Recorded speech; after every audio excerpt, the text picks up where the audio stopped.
Hi, my name is John Carver, and today I want to share some thoughts with you on the DI problem. What does DI stand for? DI stands for diminishing intent. And this is a lesson or a thought that I think all of us can relate to. And the longer I wait to do something, maybe you too, the longer you wait to do something, the less enthusiastic we get to do it. How many times have you had chores to do around the house, and the more you put them off, the less you feel like doing those chores? And I know you've suffered from DI, diminishing intent, a lot, and so have I. Jim Rohn put it like this. Jim Rohn was a great businessman. He great teacher, inspired millions of people. He said, people who are learning without taking action is like a man who continues to bring building materials to a job site. Day after day, he brings lumber and plumbing supplies and shingles and nails and drywall and carpet and tiles and insulation. And onlooker sees all that he's bringing to the job site and says, wow, you sure have a lot of stuff. You must be building something amazing. The man replies, yeah, you should wait and see what I bring tomorrow. The man continues to bring materials, but he never builds anything. Eventually, he gets tired and moves on to something else, and nothing is ever built. If you think about that story for just a minute, how many times haven't you fallen into that situation? You're constantly building foundations, if you will, of ideas and concepts and, great missions in life and great goals, but you never stick with something long enough to complete it. Andy Andrews said, principle of direction is the direction, not the well-intention, that determined your destiny. Let me share that again. It is the direction, not the well-intention, that determines your destination. Duncan McPherson said, in simple terms, the law of diminishing intent states that when it comes to finishing a task that seems absolutely crucial, one moment our motivation wanes at about the same rate as the task's significance. This is largely due to the fact that the emotion associated with the action, listen, the emotion associated with the action dwindles, causing the motivation required to finish the project to fade.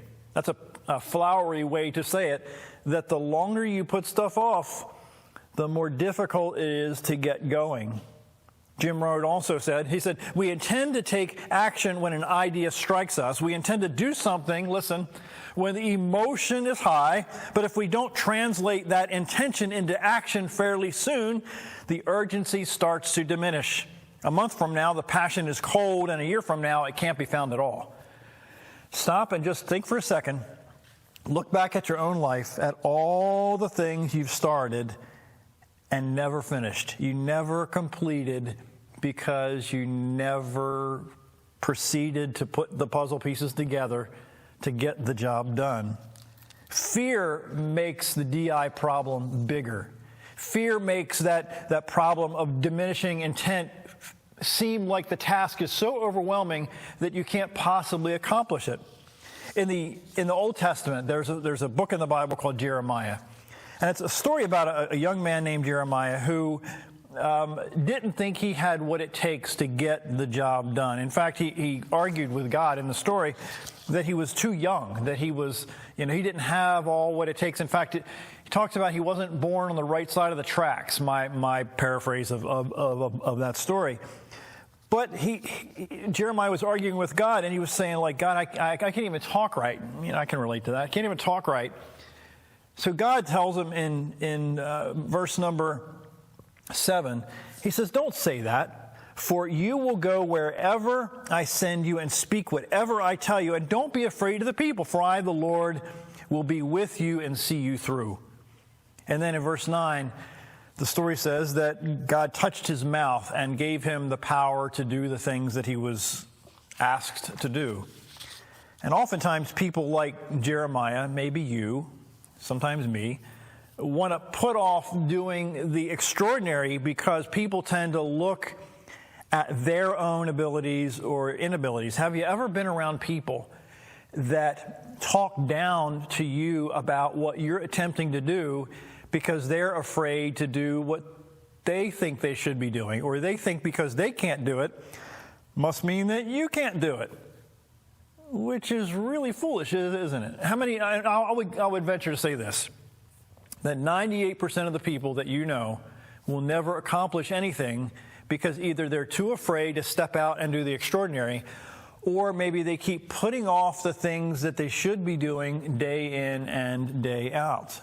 It's interesting that Jeremiah's objection to God was similar to Moses' objection in the Old Testament. Moses was a guy who couldn't speak correctly. He didn't think that he had what it took to do something extraordinary, even though his past was a little checkered. Maybe he looked at what happened in the past and realized that the past was going to keep him from doing some great things in the future. And I think you and I can relate to that sometimes. We look at our past, we look at the stupid things we've done in the past, and think that maybe because of the past, we can't do things that are over and above because the stuff we've done yesterday can impact us today. Yeah, it can impact you. But if we keep focusing on yesterday, how can we focus on what could happen today or tomorrow? Over in Exodus, when Moses was arguing with God about, this huge task that Moses was told to do, it says in the story in Exodus 4:11, it says, God said to Moses, "Who gave man his mouth? Who makes him deaf or mute? Who gives him sight or makes him blind? It is not I, the Lord?" He says, "Now go, I will help you speak and teach what you are to say."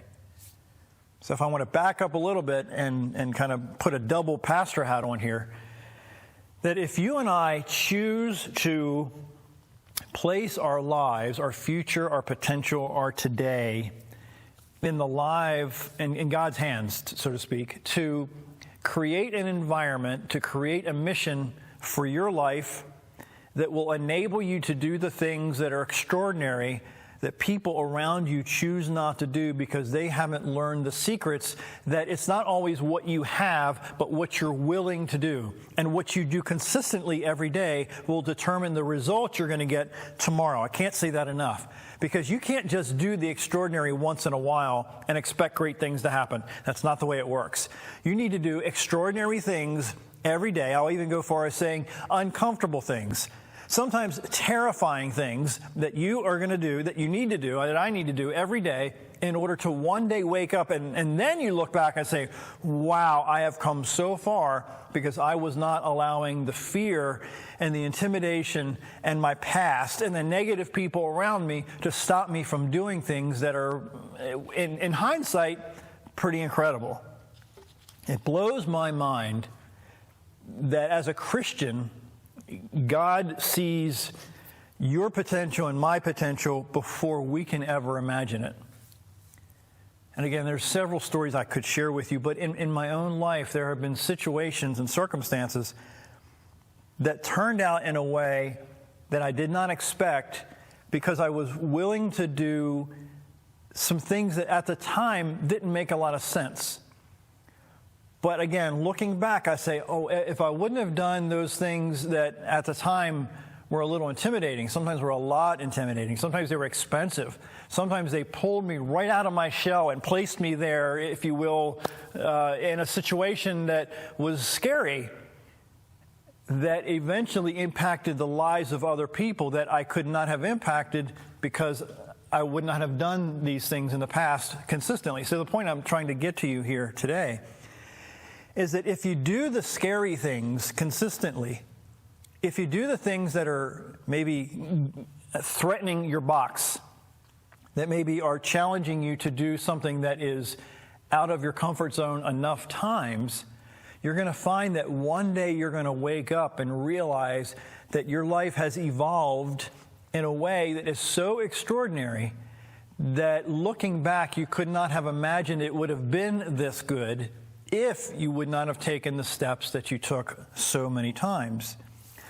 It seems in my belief of Scripture and my understanding of the Bible that God is in the business many times of enabling the weak. And sometimes God chooses to leverage people's lives who know that they're not all that. Let me kind of invest a minute or two there. There's a text in the Bible that talks about how God separates himself from people who think they're all that. And that's my paraphrase. That is, God doesn't want to hang around people or bless people or help people that think they have all the answers. It says in the Old Testament that God elevates the humble people and, again, my paraphrase, pushes down people who are proud. So really, if you're in a situation right now that you think that you don't have all the answers, and maybe you don't have all the goods or the talent or the skill sets to do certain things, but you have a desire to do certain things, that you want to make a difference in people's lives, I think that's a perfect place to be.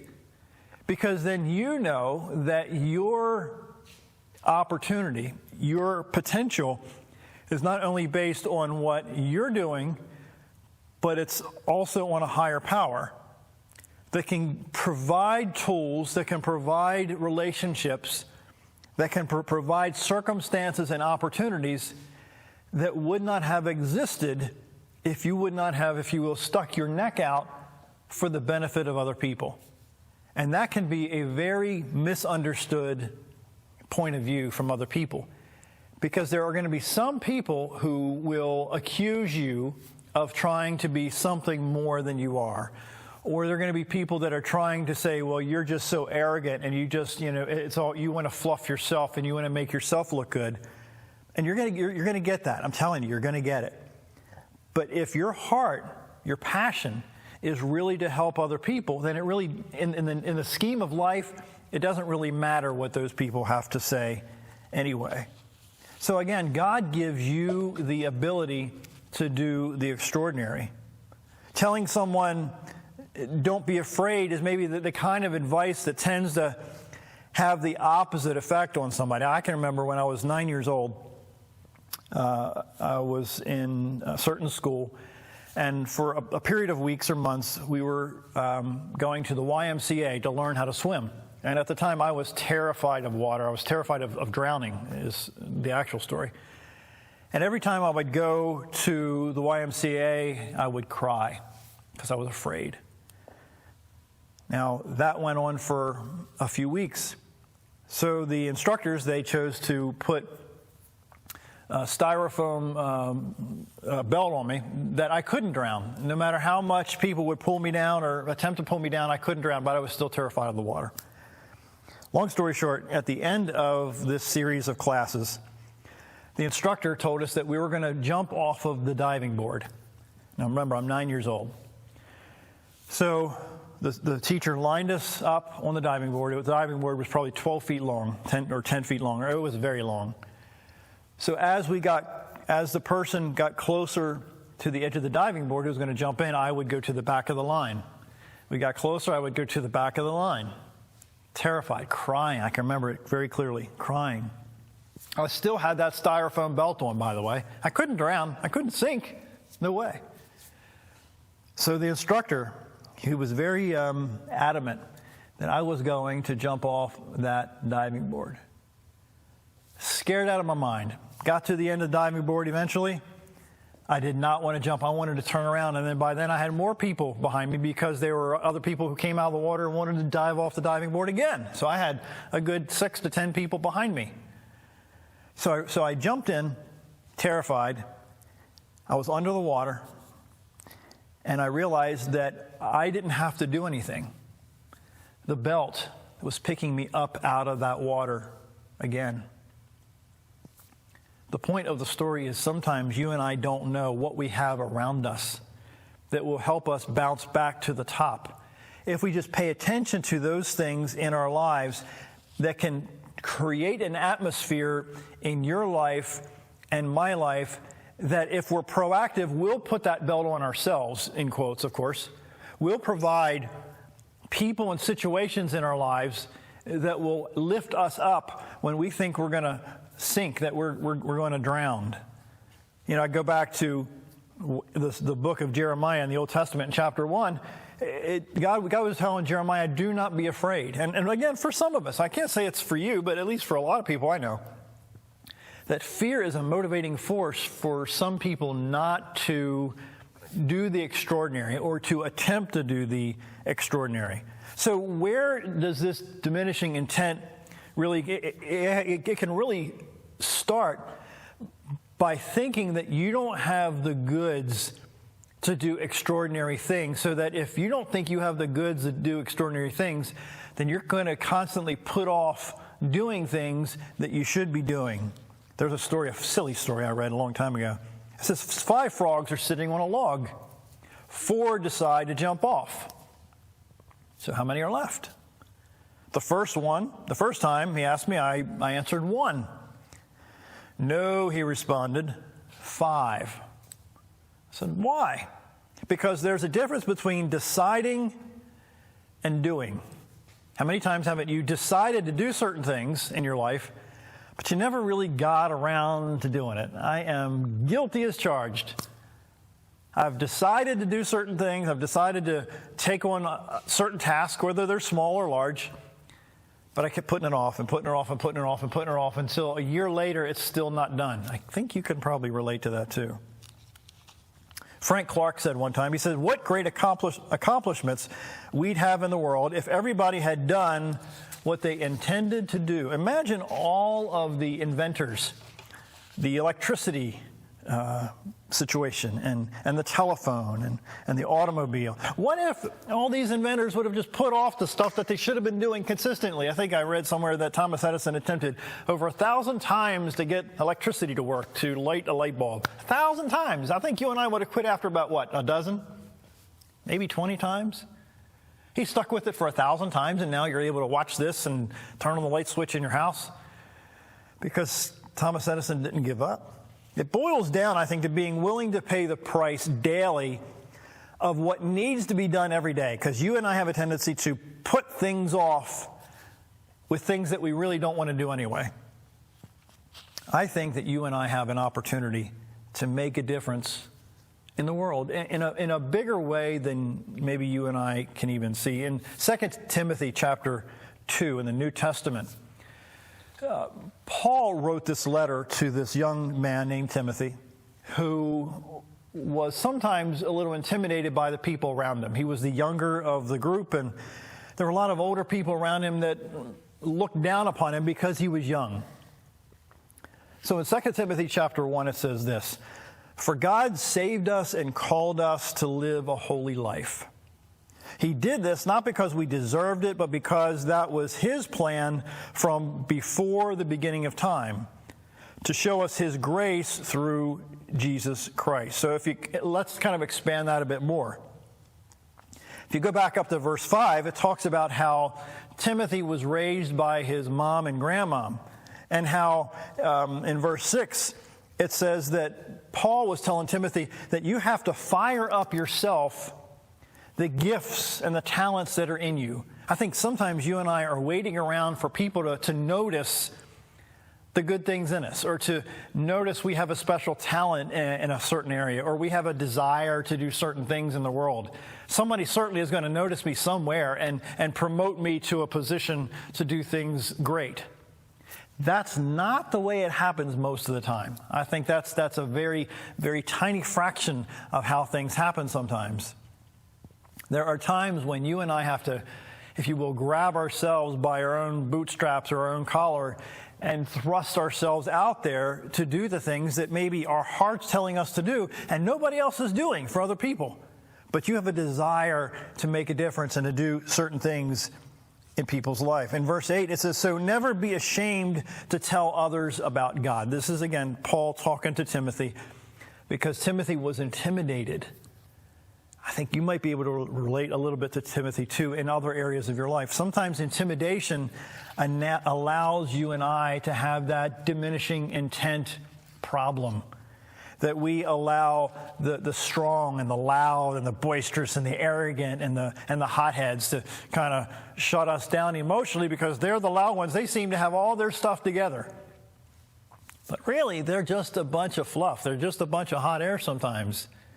I really think that people with a passion to make a difference in people's lives are the ones who eventually do make a difference in people's lives. So Paul was telling Timothy not to allow the DI problem, diminishing intent, to keep him from doing the things that really Paul was trying to teach him to do for quite a number of years.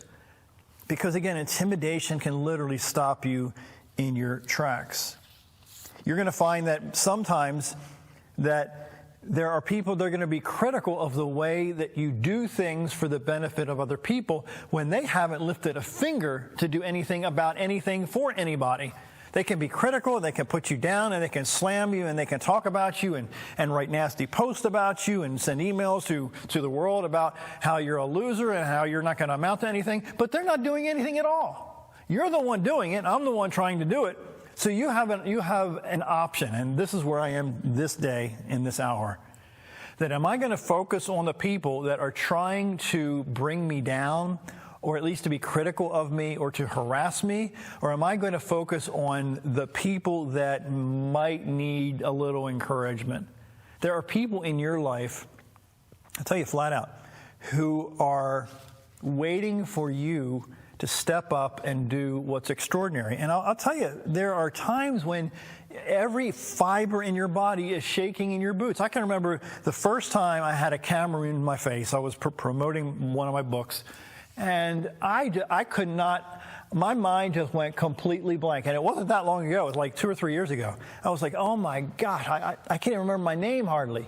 The point being is the first several times you do something different and original, guess what? It's going to be terrifying. It's going to take you out of your box in such a way that you cannot imagine yourself doing anything easier. So you have to decide ahead of time what you're going to give up in the sense of being mediocre, in the sense of being average and ordinary, in order to embrace a life that's extraordinary.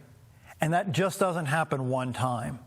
You see, because mediocrity and the DI problem is standing in the shadows all the time in your life.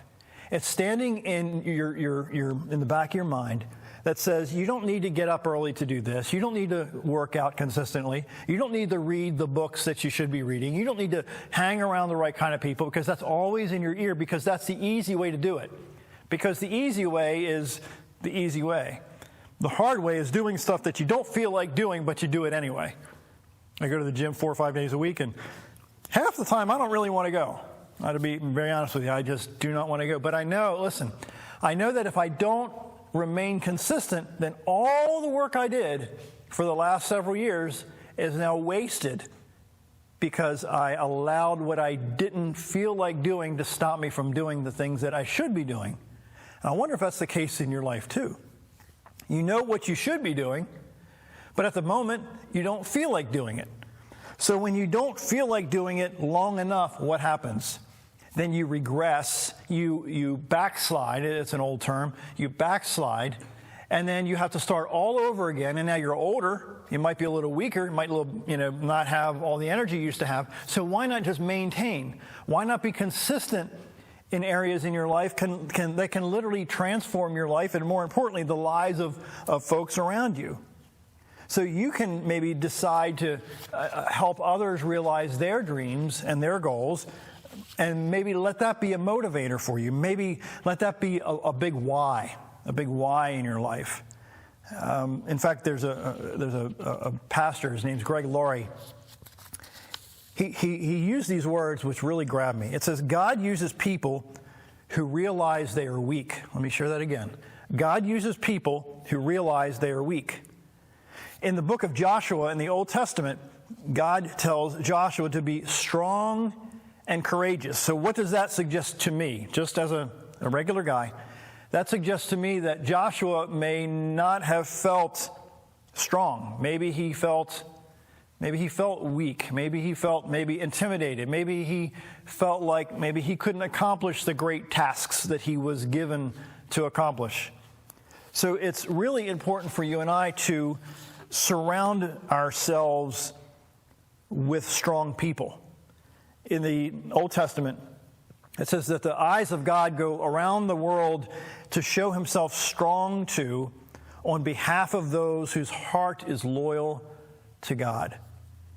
So you and I have an opportunity to either allow our attitudes of being mediocre, or allow fear to get into our hearts, or to allow distraction, to allow diminishing intent to overwhelm us in a way that will stop us in our tracks. Jim Rohn said one time, fears, even the basic ones, can totally destroy our ambitions. Fear, if left unchecked, can destroy our lives, and fear is one of the many enemies lurking inside us. So I end today encouraging you, and frankly encouraging me, not to allow diminishing intent to stop you from doing what you need to do consistently, day in and day out, in order to wake up one day and look back and realize you are living now a life that's extraordinary because you chose not to quit. You chose not to give up. You chose to keep going in the middle of trouble, in the middle of difficulty, in the middle of pain, and in the middle of fear. My name's John Carver, and thanks for watching.